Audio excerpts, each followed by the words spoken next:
So if you have a minute, do you want to write in the chat and just say where you're writing in from? We're glad everyone's coming in and joining us. So we'll just give this a minute to kind of settle in. Hi, David from Boston. Dina from New York. Oh, Margaret from Virginia. We're so pleased to have everyone here today. Lisa from Connecticut. If you have a chance to say hello, we'd love to know where you're writing in from, how you're doing.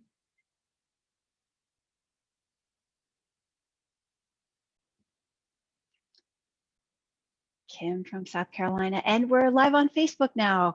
Welcome everyone from Facebook. I'm Teresa. We are just getting organized for another minute or two. We want to welcome everyone here. And if you have a chance to say where you're writing in from in the chat, we would love to know. Just maybe give this a minute to settle.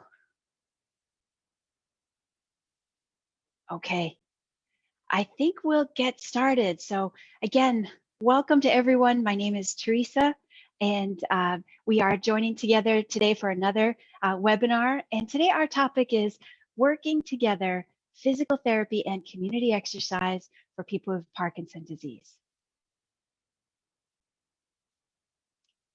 Yes. So I am one of the physical therapists from Boston University. We are the Center for Neurorehabilitation. We're located here on the campus of Boston University. This is our contact information on social media. If anyone wanted to get in touch with us, we would certainly love that. So the topic today is coming to us from some questions we've heard from people we work with or people we talk to. The gist of the question being, well, why do I need physical therapy? Or is my exercise class sufficient for me?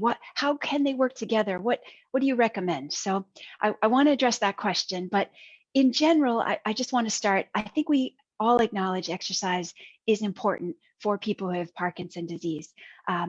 Just to give some research background, we have some kind of historical research data on the natural history of people who have Parkinson's disease. So this was a study done examining people's walking behavior over the course of 2 years, people who were not on any specific exercise program.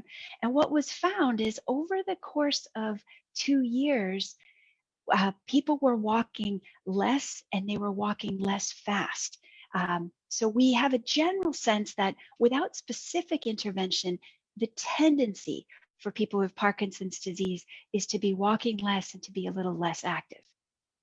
Conversely, we have some evidence that suggests with an exercise program tailored for a particular person, that exercise, physical activity, and physical fitness can be increased. And this was another large study that was done over the course of 2 years.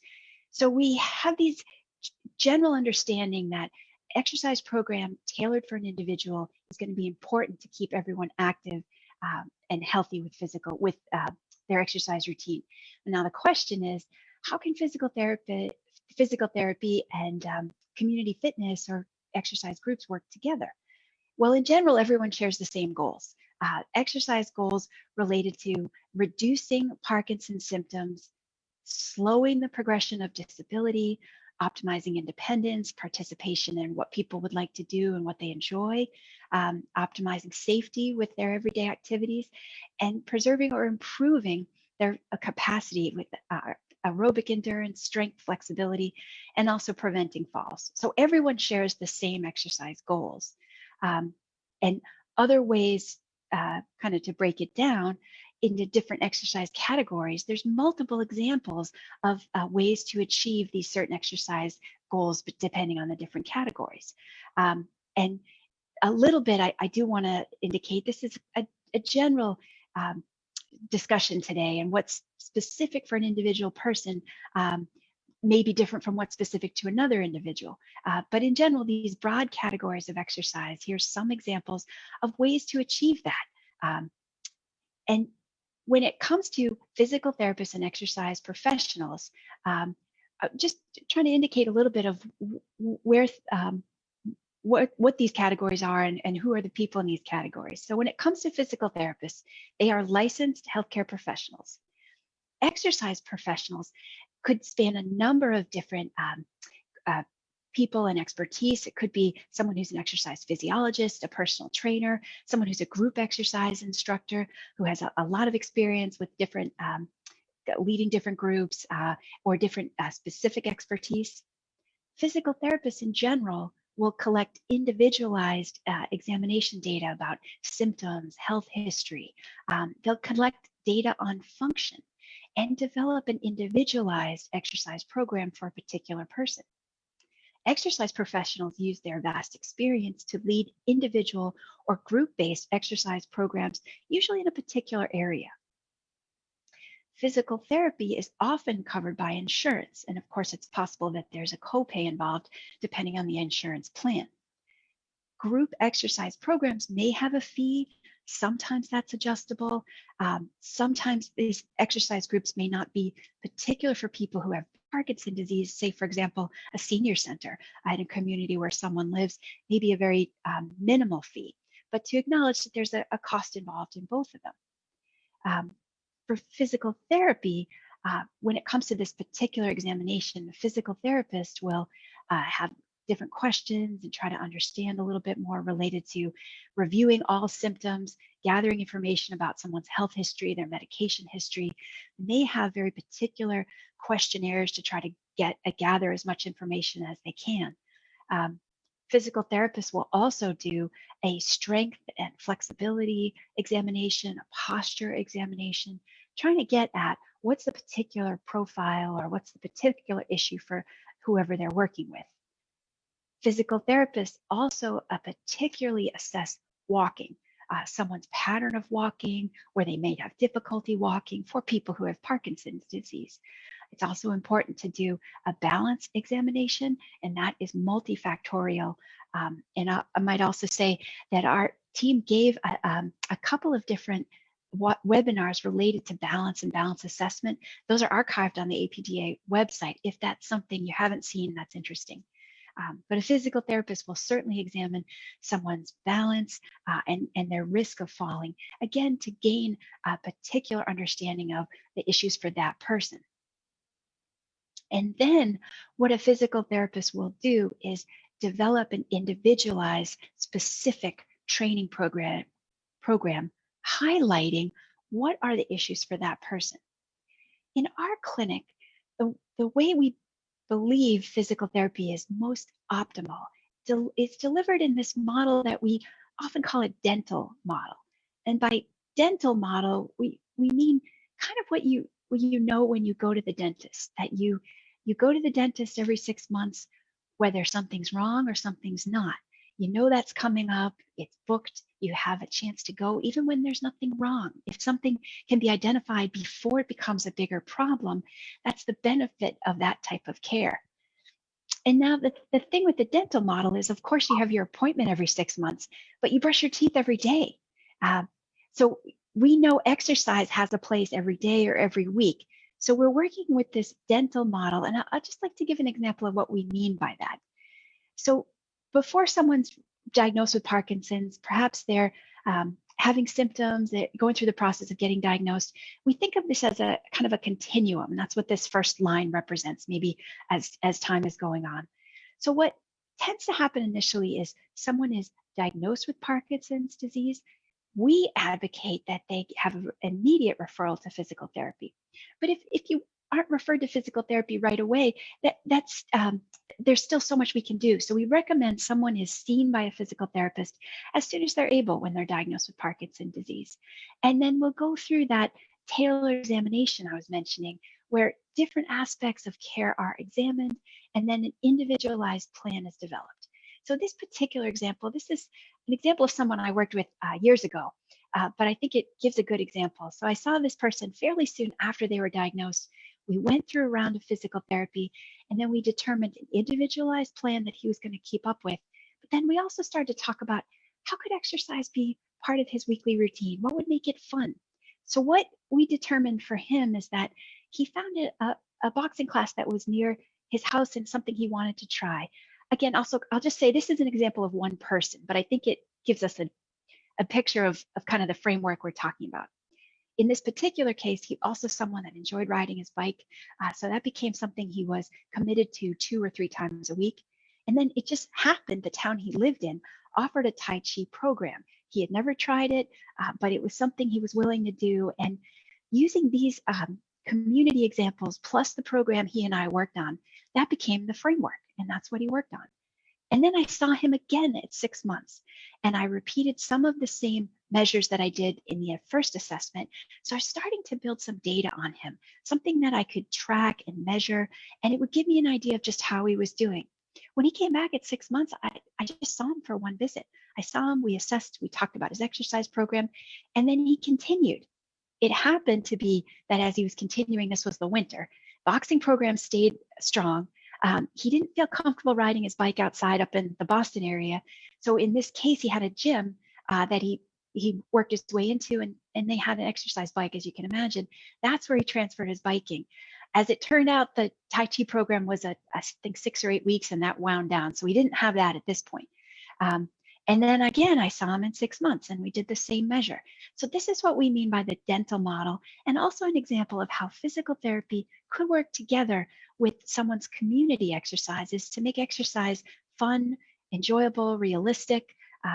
So a lot of different options here, but I'll share just a little bit more in this particular case. So what you see on the side here, these are some of the measures that I took with him during his physical therapy experience.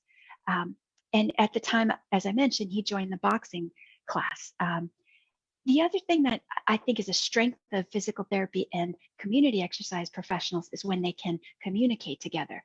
It just happens up in the Boston area. We know several Tai Chi instructors or boxing instructors. So it just happened to be that I knew the boxing program that he joined. So the numbers here, I just want to indicate that the numbers aren't necessarily what's so critical here. But when I saw him at the 12-month mark, about the year mark, he wasn't doing quite as well. He wasn't quite as fast. He wasn't walking quite as far. And what was interesting is that I had a call from his boxing teacher, and he had a little more difficulty with his balance in that class. And the boxing instructor wanted him to join a different class where there was a little more availability of people to be around. And this, my person didn't want to join that second class. He wanted to stay in the class where he had his friends.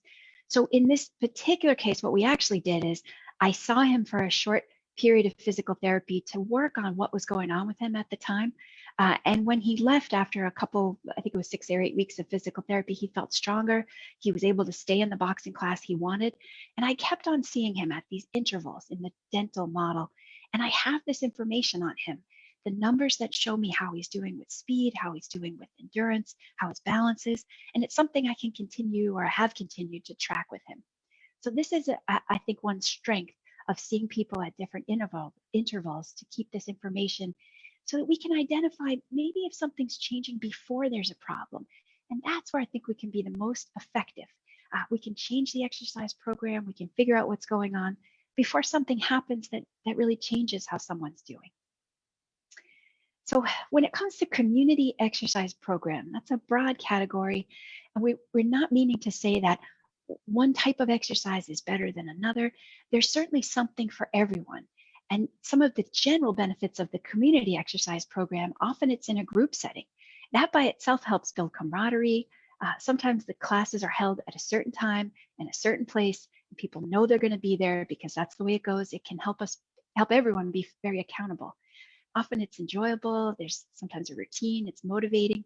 So different style classes, and these are just some examples. But there's something for everyone. As an example, dance, different styles of dance, Tai Chi, yoga, boxing, pickleball, bike exercise classes, tennis, sport-related classes, walking group within the senior center, or any sort of a community program. And that's not to say that the exercise program designed by the physical therapy it doesn't have a place. It certainly does. In one other example, a different person who also happens to take a boxing class, what he would tell me is that he would work on the walking program that he and I designed together in the 15 minutes before the boxing class. He used that as part of his warm-up. And so there's definitely ways to make this work together. And I think that's actually the best way to help care for people who want exercise to be part of their weekly routine. But different styles of exercise help everyone stay with the program and helps things become more enjoyable. The other thing I'll say now is that the group classes that maybe existed a year ago, or the gym that someone was most familiar with, things are different now, and not all group activities are available. Sometimes people will feel as though that's not exactly a safe option. It may not be what they want. So the online style exercise programs, I think some people are quite familiar with it. If someone is not overly familiar with that, can I make a suggestion? On the APDA website, under the COVID-19 section, there's a subsection of free online exercise classes. They're online classes, so over the computer, but they're free, they're available. It might be a nice place to start if, for example, the group-based community exercise program is not an option right now. The other thing I'll say, it's happening to all of us up here in Boston and in the colder parts of the country for the winter, that the exercise program that existed in the summer, those options might not be the case for the winter. Everyone's trying to think of what's going to be the right thing to keep exercise going for them the next couple months. And online exercise might be one way to do that. The other thing I'll say is that APDA offers a training program for fitness professionals. This is an online free exercise, free course that's available through the APDA website, because we really think the ideal solution is when a physical therapy or physical therapist can work together with a community exercise professional to help kind of maximize the care for people with Parkinson's disease. So in summary, as we said, I think the best way is if these two style of programs or style of professionals can work together. The physical therapy assessment will develop that very tailored, individualized program. Again, just want to indicate, you don't need to wait for a physical therapy assessment for something to be a problem or for something to be going wrong. It's the kind of thing we'd like to get the data on everyone. We can build a program, we can track changes over time. And that's the other reason we advocate this dental model, these frequent assessments. We can track changes over time, we can identify if something's changing. Really, that's the strength of how we can use exercise to manage Parkinson's. The community exercise programs are enjoyable, motivating. So I think it's the kind of thing where these two maybe different styles of exercise professionals and exercise programs can work together. And that's really the best for everyone with Parkinson's to be able to live their best, healthiest life. So I want to thank everyone for their kind attention, and also to let you know, we have another webinar coming up in December with our physical therapist, Tim Nordahl. He's going to cover back pain and Parkinson's disease, specifically how exercise and physical therapy can help. And we're going to welcome Tim in just a moment or two to try to manage questions for today. I also want to indicate that we are at Boston University, but with support of APDA, we are here for everyone. We have an exercise helpline. We have an email address, rehab@bu.edu. We would love to answer questions, particularly perhaps in this case, if someone is seeking an exercise program in their area, but they don't know where to start. This style presentation today, it's sometimes difficult to get to very individualized, specific questions, but the helpline is the place to go. If you have questions we can help you with, especially about exercise. So everyone, want to thank you so much for your attention. And we have Tim here to join us. Maybe we could take anyone's questions related to exercise or how physical therapy can work together with community exercise. Hello, Teresa. That was so great. Thank you so much. So I was just going to remind everyone, if you have any questions after Teresa's presentation, feel free to add them into the Q&A, and we'll be monitoring that as Teresa and I get started on the first few questions that have come in. Teresa, one of the questions we had gotten was about the virtual exercise classes that you had mentioned, and they were wondering just What's your opinion about these virtual exercise sessions? Are those helpful, or should people be waiting until we can meet in person again? Tim, I understand, and that's a great question. My suggestion is to sample some of these online exercise classes. I think we recognize we don't want to hold off on exercise until everything comes back together in the group world. We really have noticed some people we're working with have not been as active, understandably so, over the last 8 months or so, and that's a trend that we just don't want to have continue. So my suggestion is to try some of these free online classes. Maybe see how it suits someone individually. It's different. It's using a computer-based screen or a phone or a tablet, something you're looking at, something you're doing in your house, trying to follow someone that's on the computer who's not right near you. So it maybe does take a little bit of safety and maybe a little bit of extra setup, but some of these are so enjoyable, they're free, and it's a way to keep exercise going. So my suggestion, if there's any way that it could be safe for a certain person, try the online exercise classes. Try not to wait until everything goes back to normal, in my opinion. Right. It's such a good point. It's one of those things that we've had to modify our normal routines so much, but something is usually better than nothing, right? That's so right. hopefully, even if you're not normally comfortable with a virtual session, it might just be able to help you stay active in the meantime while we wait for the pandemic to be over. Now, another question we had gotten was about, and I know we started to talk about this a little bit, but just how do you find a good exercise program for someone with Parkinson's disease? Where should we search those out? Understand, that's also an excellent question. And if this answer does not get at the specifics for whoever is asking, could I recommend that you do seek us out at our helpline? However, let me say, of course, some of the classes listed on the APDA national website are free and available for everyone. But let me also say that APDA state chapters have their own websites, and sometimes classes are listed that are specific to those geographical areas and locations. Sometimes if people are seeking physical therapy in their local area, those physical therapists are aware of classes or community type programs in that certain area.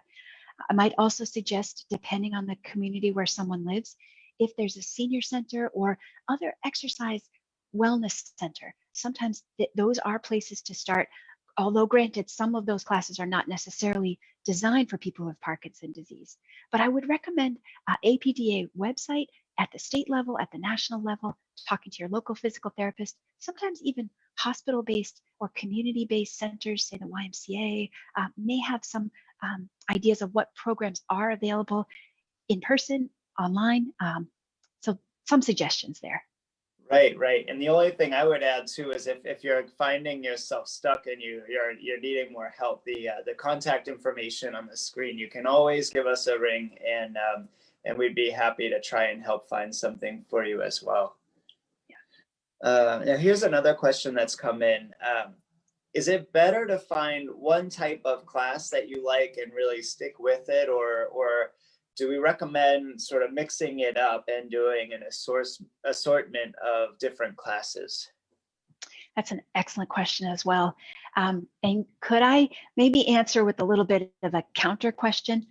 Mm-hmm. For the person who's asking it? I wonder, knowing oneself, what's the most motivating?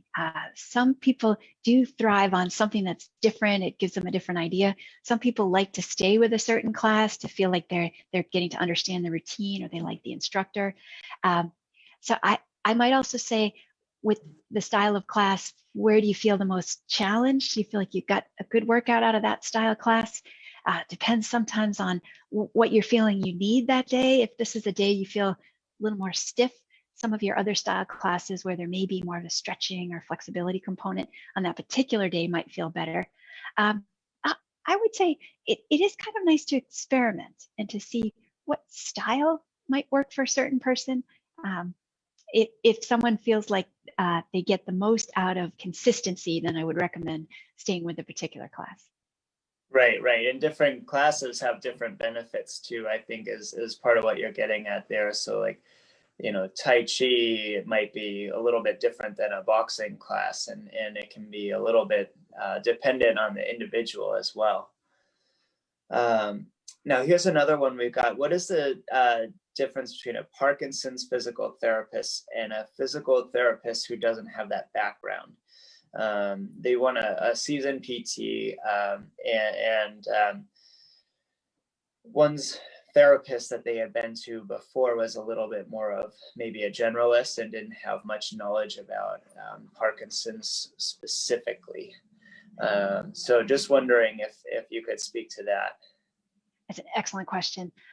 Among physical therapists, physical therapists can have board certified specialties similar to physicians. And in physical therapy, someone can be board certified to treat older adults. Someone can be board certified to treat people who have neurological based conditions. So my suggestion is searching in the area for a physical therapist who's either specialized in geriatrics or specialized in neurology. And again, for that person who asked that question, if there's any way we could help at the Exercise Helpline, this is a question we would love to help with. The other thing I'll say is that sometimes certain physical therapy offices, say for example, maybe a center that's based at a hospital, they may have a tendency to advertise or to indicate that they have familiarity with treating people who have Parkinson's disease. So those physical therapists should have a good knowledge of Parkinson's disease, or doing a balance and assessment, that kind of thing. So first suggestion is to look for a physical therapist with the board certification specialty. And again, please contact us at the Exercise Helpline or via the email if that's something we can help look for in your area. Right, right. Yeah. And so another question we had is just someone was asking if it's safe to see physical therapists right now with the pandemic. Tim, I know you and I deal with this pretty much every day, because in our particular office, we are offering both. And right. Physical therapy offices, for the most part, I think are offering those two options. I think perhaps it depends on the conversation with the physical therapy office about what measures are they taking to try to provide safety and keep everyone safe. I think it also depends on the person. If they feel like they get the most benefit out of therapy in person, I think those safety measures can be put in place to make that safe for everyone. If some people feel like they get as much benefit on the computer, again, that's also another option. But we recognize there's advantages to both. Right, right. Yeah, many clinics are still offering telehealth, and that's something that you could definitely consider, especially if you have other pre-existing conditions that might put you at higher risk. It's very much an individual decision, so it's tricky to answer. But I think, Teresa, that's a great point about calling and kind of really learning about what this clinic is doing for their precautions and to keep you safe. But it's definitely a very fair question to ask of them. Yeah, agree. So I think we might have time for one more if there are any other questions out there. Let's just, excuse me. Okay, so this one, what's the difference between an OT and a PT dealing with a person with Parkinson's? They're particularly having trouble with balance and turning. So I wonder if they're just trying to ask for a little bit more information on that. Absolutely. That's a great question. Very generally speaking, a physical therapist maybe have a tendency to deal more with walking, balance, turning, that style movement. Occupational therapy may have a tendency to manage more of, say, cognitive or perhaps upper body, or perhaps dealing with difficulty with everyday life activities, organization, planning, things along those lines. So both specialties deal with a variety of issues, the question though related to the turning and the balance, in that case, I might coach that person to try to connect with a physical therapist. Right, right. I completely agree. I think that would be probably your best first step.